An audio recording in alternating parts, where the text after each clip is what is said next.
Bueno chicos, vamos a abrir ya el melón de la relatividad. Vamos a hacer un par de vídeos para explicar muy por encima qué es esto de la relatividad especial, ¿eh? Vamos a hablar un poquito de la relatividad especial de Einstein. La formuló en 1905. Digo la especial porque luego tiene otra relatividad de Einstein también, que es la general, que la hizo 10 años después, en 1915, ¿vale? Que es bastante más complicada. La especial es bastante fácil de entender. Tiene, bueno, bastante fácil. Es fácil de controlar, digamos. Pero es verdad que necesita que tengamos una mente abierta para comprender algunas de las cosas que nos indica esta teoría. La relatividad general sí es una que necesita pues, un análisis matemático mucho más duro y que es bastante más complicada. En fin, ¿qué significa esto de relatividad? Vamos a ver, la relatividad no es nueva. Tenemos nosotros la relatividad de Galileo, que solemos decirle, que es un fenómeno que conocemos bastante. Tiene que ver con que pues, el movimiento relativo al sistema de referencia con el que estemos utilizando. Imaginémonos lo siguiente. Tenemos un sistema de coordenadas X, Y, Z a derechas, ¿vale? Imaginémonos que este soy yo en la parada del tren. Y entonces tengo otro objeto por aquí, un tren que está moviéndose aquí a una velocidad constante, v, y aquí tengo a otra persona que está montado dentro del tren. A este sistema vamos a llamarle sistema prima, ¿vale? Tendríamos x', y', z'. Y el tren, como digo, está moviéndose a una velocidad v. Aquí estoy yo, que soy lo que se conoce el observador en reposo, soy O, y aquí está otro tipo de observador, otra persona que está dentro del tren, que se llama el observador, o prima, el observador que está en movimiento. Hasta aquí nada raro. Bien, imaginémonos que ambas personas, tanto él como nosotros, vemos como una manzana cae de un árbol. Tenemos aquí un árbol y vemos la manzana. Y yo digo, uy, esa manzana está cayendo, tengo muy buena vista, está cayendo a 600 metros de distancia. ¿Por qué? Pues porque yo cojo y estoy midiendo desde mi punto de referencia. Mi sistema de referencia está aquí, el 0 está aquí, y yo mido la distancia y hay 600 metros. Y el tipo que está en el tren dice, no, esa manzana no está a 600 metros, esta manzana está a 300 metros. Porque él donde está, pues obviamente está a 300 metros de mí, ¿vale? Y entonces por eso él dice que está a 300 metros. Lógicamente, si estos son 300 metros, estos son otros 300 metros. Pero dice, no, espera, 300 no, 299, 298, 297, conforme va cayendo la manzana, él va viendo que cada vez la manzana está más cerca. La manzana no se mueve, es él el que se está acercando, ¿vale? Y para cuando llegue la manzana, pues a lo mejor ya el tren está a 280 metros. En este tiempo que ha tardado en bajar la manzana, el tren ha avanzado 20 metros. Yo sigo viéndolo a 600 metros, porque yo no me he movido, pero el del tren está viendo que esta distancia cambia conforme avanza el tiempo porque él está moviéndose a una determinada velocidad. De hecho, como digo, las ecuaciones de transformación de Galileo me relacionan una ecuación con la otra, me relacionan las coordenadas del sistema en movimiento con mis coordenadas. Esto sería Galileo. Y, en fin, pues esto debería de haberse estudiado primero bachillerato, pongamos. La cuestión es que, por ejemplo, como tengo un sistema que está moviéndose hacia la derecha, podría ver que mis coordenadas, ¿vale? Las coordenadas que están en reposo, van a ser igual a las coordenadas que están en movimiento menos v por t. ¿Vale? Menos v por t. Perdón, lo estoy haciendo al revés. Más v por t. Vale, sí, estoy haciéndolo de este sistema. Me explico. A ver, por ejemplo, aquí, esta posición son las de 600 metros, ¿vale? Pues esa posición sería igual que los 300 metros que ve él, más la distancia que ha avanzado él desde que estaba el tren a la altura que estoy yo. Esto serían los otros 300 metros, ¿no? pero bueno, eso sería para un momento en particular. En realidad, cada segundo que pasa, este objeto está moviéndose un poquito más a la derecha, por lo tanto, este estará cada vez más a la derecha. Si queremos, podemos ponerlo al revés. Las coordenadas x' serán las que yo tengo menos v por t. ¿Vale? Esta persona, x', la distancia que mide x es la distancia x, ¿vale? La distancia que mide hasta el árbol será la misma que mido yo, 600 metros, pero cada vez estoy restando un número más grande porque cada vez está más cerca y esa distancia v por t es esta. Esta distancia es v por t, porque no estamos moviendo a velocidad constante. No lo he dicho, pero la velocidad tiene que ser constante, ¿vale? Entonces yo puedo ver que, según Galileo, la coordenada x que mide él, x' es la misma x que mido yo, pero hay que restarle esta distancia, la velocidad a la que se mueve por el tiempo que ha pasado, que sería esta distancia que hay aquí. Por otro lado, la altura que mide el árbol, podríamos haber hecho otra pregunta. Oye, ¿cuánto mide este árbol de alto? Él dice, uy, pues mide 4 metros. Y yo digo, uy, mide 4 metros. Es decir, el que él esté más a la derecha o más a la izquierda, que se esté moviendo más rápido, se esté moviendo más lento, no influye en que esta coordenada es la misma para los dos. Podría haberle preguntado también, oye, ¿y el grosor del tronco, la coordenada z? Pues su coordenada z es la misma que la mía. Es decir, solamente tenemos un cambio en las distancias que medimos en la misma dimensión en la que está moviéndose el tren. ¿Vale? Si el tren se está moviendo a lo largo del eje x, solamente hay una variación de coordenadas en el eje x. Él mide una distancia mientras que yo mido otra, pero porque él está más cerca y yo estoy más lejos. Y conforme va pasando el tiempo, estaba yendo cada vez más cerca. Y una última cosa que puede parecer una tontería. El tiempo que medimos ambos es el mismo. ¿Vale? El tiempo que medimos ambos es el mismo. Si yo cojo y digo, uy, ha tardado 4 segundos en caer la manzana al suelo. 4 segundos no, pero en fin, lo que tarde. Él diría, uy, ha tardado 4 segundos en caer la manzana al suelo. Los dos observaríamos que la manzana cae a la misma velocidad hacia abajo. ¿De acuerdo? Como consecuencia, si yo derivo estas ecuaciones con respecto al tiempo, pues me saldrían las velocidades. Obviamente me saldría que la velocidad en y' que ve él sería la misma que veo yo, la velocidad z' que ve él sería la misma que veo yo, y el tiempo pues sería el mismo como hemos visto. Y en x, ¿qué es lo que ocurriría? Si yo derivo, yo lo que vería es que la velocidad a lo largo del eje x que ve él sería la velocidad a lo largo del eje x que veo yo menos la derivada de v por t, v es constante con respecto al t, menos por v. ¿Vale? Es decir, que la velocidad a lo largo del eje x que vea él en un objeto va a ser la que vea yo menos su velocidad. Me explico. En este caso, el árbol estaba quieto, pero imaginaos que ambos estamos viendo cómo viene otro tren hacia la estación. Imaginémonos que este tren estaba moviéndose a 100 km por hora. Y este tren viene para acá a, por ejemplo, menos 50 km por hora. Pongo el menos porque está moviéndose hacia la izquierda, ¿vale? Entonces yo lo miro y digo, uy, está moviéndose a 50 km por hora hacia la izquierda, hacia mí, ¿vale? Pero él, si mira este tren, va a decir, uy, este tren viene disparado. ¿Por qué? Si él mide su velocidad no va a medir 50 km por hora. ¿Por qué no? Porque él está moviéndose hacia la derecha a 100 km por hora. Él va a ver que se suman las velocidades. Él va a ver que la velocidad a la que viene sería la que veo yo. Él va a ver su velocidad va a ser la que veo yo, que sería menos 50. Está moviéndose a 50 hacia la izquierda, menos la que se mueve él. Y él se está moviendo a 100. Él está viendo que se mueve a menos 150 km por hora. ¿Vale? Desde su punto de vista, él está quieto y el otro tren viene a mucha velocidad.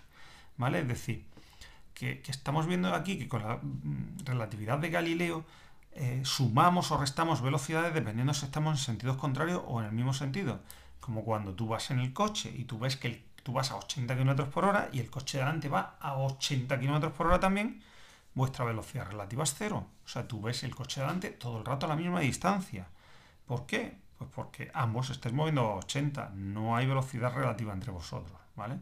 Sin embargo, si el coche de delante se está moviendo a 78, tú vas viendo cómo te vas acercando a él a 2 kilómetros por hora, poco a poco. ¿De acuerdo?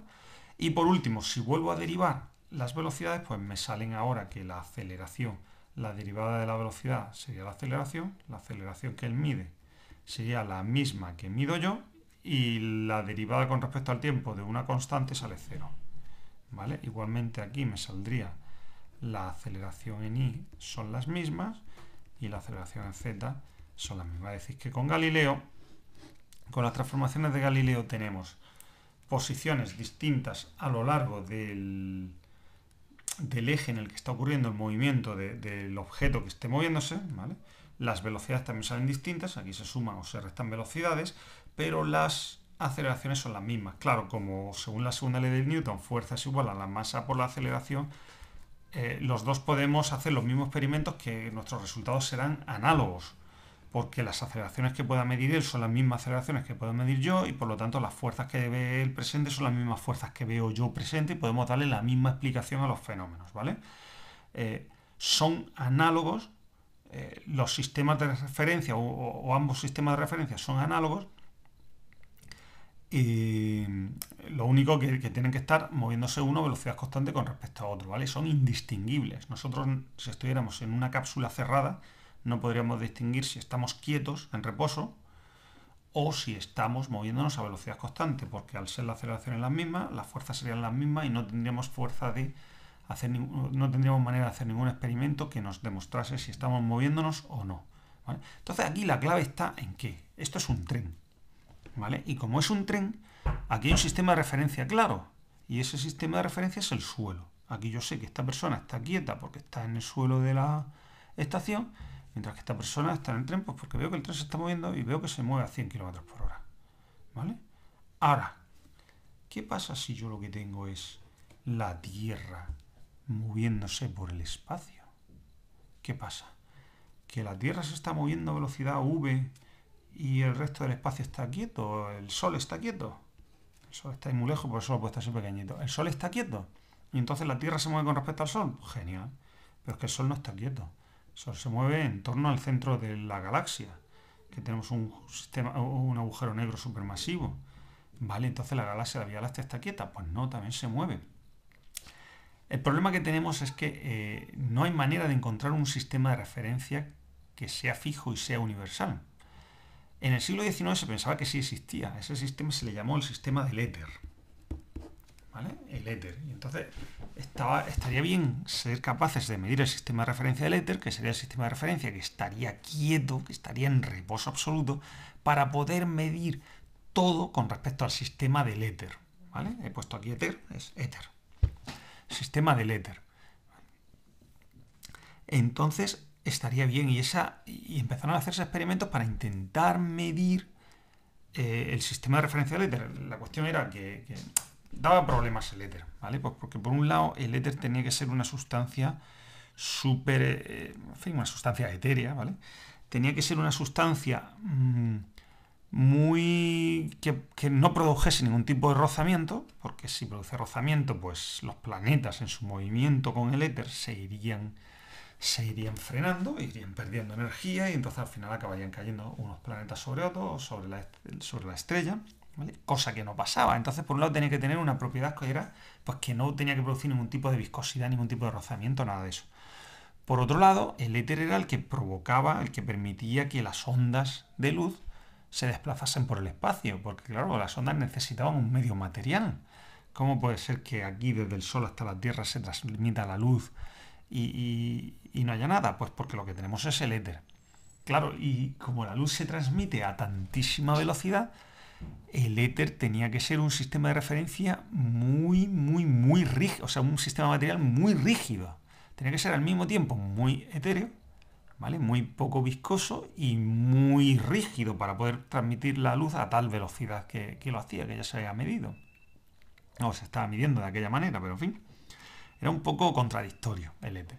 Pero lo cierto es que empezaron a hacerse experimentos para medir la velocidad de la luz con respecto al éter, ¿vale? Y así, o la velocidad de la Tierra con respecto al éter, y de esa manera, pues, poder tener un sistema de referencia absoluto, cosa que nos venía muy bien. Para ello, dos señores, Michelson y Morley,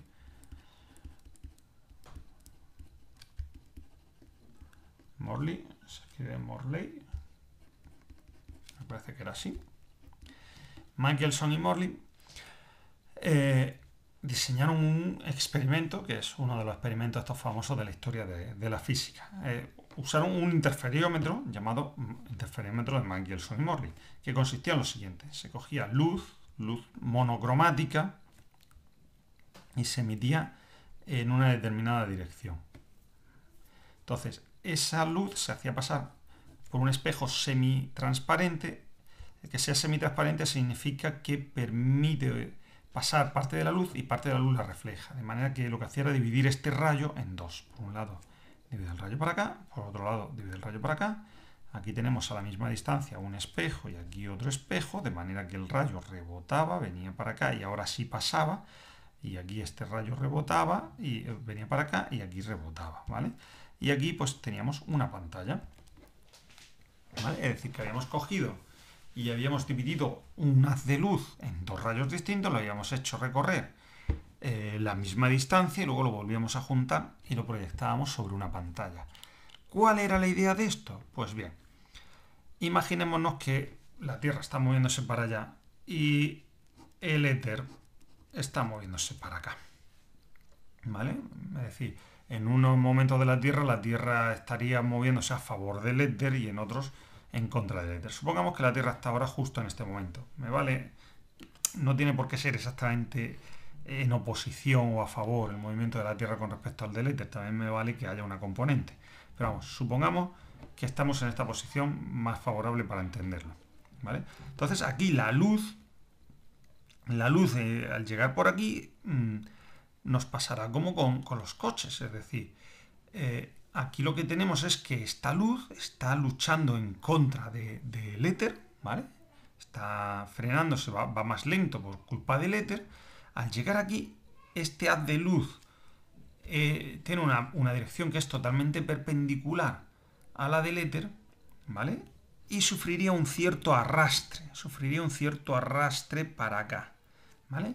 Mientras que esta luz que continúa para adelante, pues no tiene un arrastre, sencillamente, digamos, va más lento porque va en contra del éter. Llega al espejo y rebota y ahora va a favor del éter. Digamos que lo que ha perdido para ir para allá lo gana para volver para acá, ¿de acuerdo? Mientras que esta ha tenido aquí una especie como de arrastre lateral, ¿vale? Y llega aquí con un cierto desfase. Volvemos a juntar estos dos rayos y al llegar aquí, ¿qué es lo que nos encontramos? Un cierto desfase debido a ese arrastre que hemos tenido por el éter, ¿vale? Con lo cual, aquí al encontrarnos dos ondas que son coherentes, que son monocromáticas, etcétera, y una con un camino ligeramente mayor que la otra, pues lo que nos encontramos es un patrón un patrón interferencial, ¿vale? Una interferencia. Medimos la interferencia y a partir de ahí pues, podemos encontrar la velocidad del éter, ¿vale? Genial. Pues muy bien. Hacemos eso y ¿qué es lo que nos encontramos? Que no hay ninguna interferencia. Si no hay ninguna interferencia, ¿qué significa esto? Pues que la luz ha recorrido distancia igual en tiempo iguales, se ha movido a la misma velocidad por aquí que por aquí, ¿vale? Una cosa un poco rara, ¿vale? Una cosa un poco rara, porque ¿eso qué es lo que significa? Eso significa que la velocidad de la luz, tú la mides y es la misma, independientemente si tú vas en la misma dirección del rayo de luz o tú vuelves en la dirección contraria al rayo de luz. ¿Entendéis lo que os digo? Aquí, mientras que la luz está yendo para allá, en la Tierra también va para allá. Por lo tanto, aquí la velocidad de la luz deberíamos de verla más lenta de lo que en realidad es, porque nosotros avanzamos, aunque sea muy poco, pero avanzamos. Mientras que cuando la luz está en sentido contrario, tendríamos que ver la luz más rápida de lo que va, en realidad, pues porque nosotros nos acercamos a ella. Es como lo de los coches de antes, lo del tren que de antes. Él va a 50 km por hora, pero nosotros desde este tren lo vemos a 150 km por hora, porque sumamos nuestra velocidad a la velocidad del otro tren. Aquí tendríamos que sumar la velocidad de la Tierra a la velocidad de la luz. Y sin embargo eso no pasa. Esto es que no se ve en el experimento, hay que repetirlo. Da igual las veces que lo repitieran, da igual en qué orientación lo hicieran, pasaba siempre lo mismo. El resultado que salía es que la velocidad de la luz es la misma en todas las direcciones y en todos los sentidos, ¿vale? Lo cual, pues, era algo bastante extraño, porque, como digo, va en contra de la relatividad de Galileo. El primero que le dio solución a esto fue un señor llamado Lorentz. Y Lorentz dijo, Lorentz era un buen matemático, dijo, no pasa nada. Aquí si hacemos un cambio de coordenadas, una transformación matemática, esa transformación es esta. Si yo cojo x', siendo x' la distancia que recorre la luz, es igual a gamma por x menos v por t. Si yo cojo y hago esto y lo multiplico aquí por un factor gamma, me cuadra, ¿vale? Y entonces dijo el propio Lorentz, pero yo esto no me lo creo, señores. O sea, esto aquí es una etiqueta matemática, es un ardid matemático, una transformación que hace que este problema que estamos viendo tenga solución. Pero esto no tiene sentido. ¿Vale? Esto no tiene sentido pues porque, en fin, no quiero meterme en este lío, ¿vale? Yo solo aquí lo dejo, ¿vale? Y vaya si lo dejo, pues porque todos estos estudios los vio otro señor que se llamaba Einstein y dijo, ostras, esto está muy chulo, esto tiene unas repercusiones muy bonitas. Y entonces Einstein lo que hizo fue pues plantear su teoría de la relatividad, que la teoría de la relatividad no tiene que ver con estos números. La teoría de la relatividad lo que dice es lo siguiente. Son dos postulados.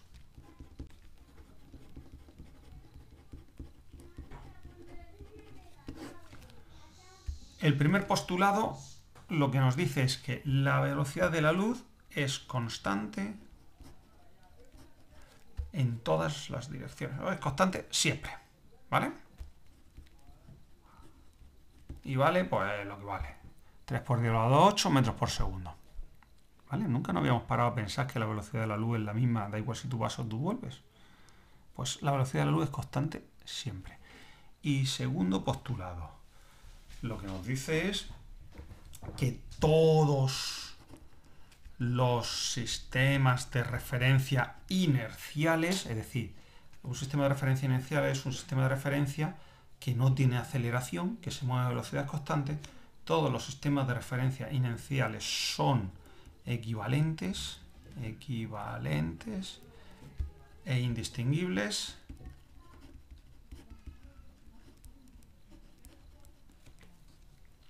entre sí para todo tipo de fenómenos físicos, para todo tipo de fenómenos físicos. Vosotros diréis, ostras, pues esto fue lo mismo que dijo Galileo, ¿no? Que no podíamos distinguir un sistema de referencia del otro, no podíamos saber si nos movíamos a una velocidad o a otra con un sistema. Sí, pero el de Galileo se refería a las leyes de la mecánica, pero ahí el electromagnetismo no estaba metido. Pues Einstein incluido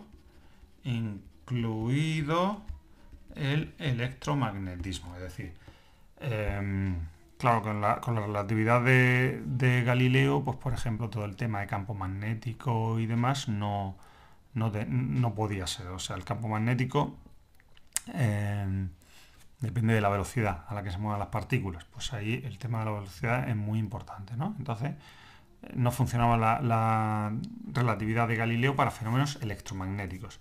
Bien, Einstein amplía el resultado a los fenómenos electromagnéticos. Dice que no, que oye, es que la luz es una onda electromagnética, ¿vale? Y si la luz si la luz es una onda electromagnética y su velocidad es constante en todas las direcciones y siempre es constante, esto significa que es indistinguible un sistema de referencia en el que tenga un rayo de luz viniendo con uno que esté marchando. Es decir, incluyó el electromagnetismo. Quiero explicarme. Es lo que se pensó o lo que se imaginó para hacer esto es, señores, es que yo tengo un rayo de luz yendo para allá a velocidad c y cojo y veo un rayo de luz para acá que venga a velocidad c, y entonces si yo desde aquí mido la velocidad a la que viene este rayo de luz, ¿qué tendría que decir? Que viene a 2c, ¿no? Sumo mi velocidad a la otra. Pues no. Mide c. O si yo voy para allá con un rayo de luz montado en un rayo de luz y voy a la velocidad c y mido la velocidad de otro rayo de luz que vaya para allá, yo cojo aquí y enciendo mi linterna, ¿no? Y entonces emito otro rayo de luz, debería quedarse el rayo de luz aquí adelante. Pues no, yo mido este rayo de luz y veo cómo se aleja de mí a una velocidad c, ¿vale? Lo cual, claro, entonces esto aquí es pues para volarte la cabeza, como dicen, ¿no?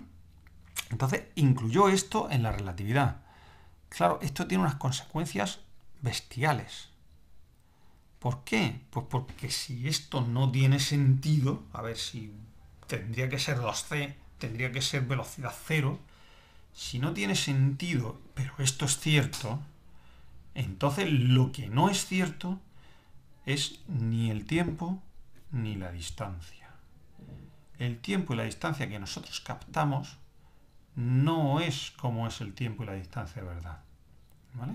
Nosotros tenemos una percepción errónea, equivocada del tiempo y del espacio. Fijaos dónde nos estamos metiendo, ¿eh? Lo que nosotros vemos solamente un punto de vista, una percepción del tiempo y del espacio para cuando las velocidades son pequeñas. Cuando las velocidades son pequeñas todo funciona, ¿vale?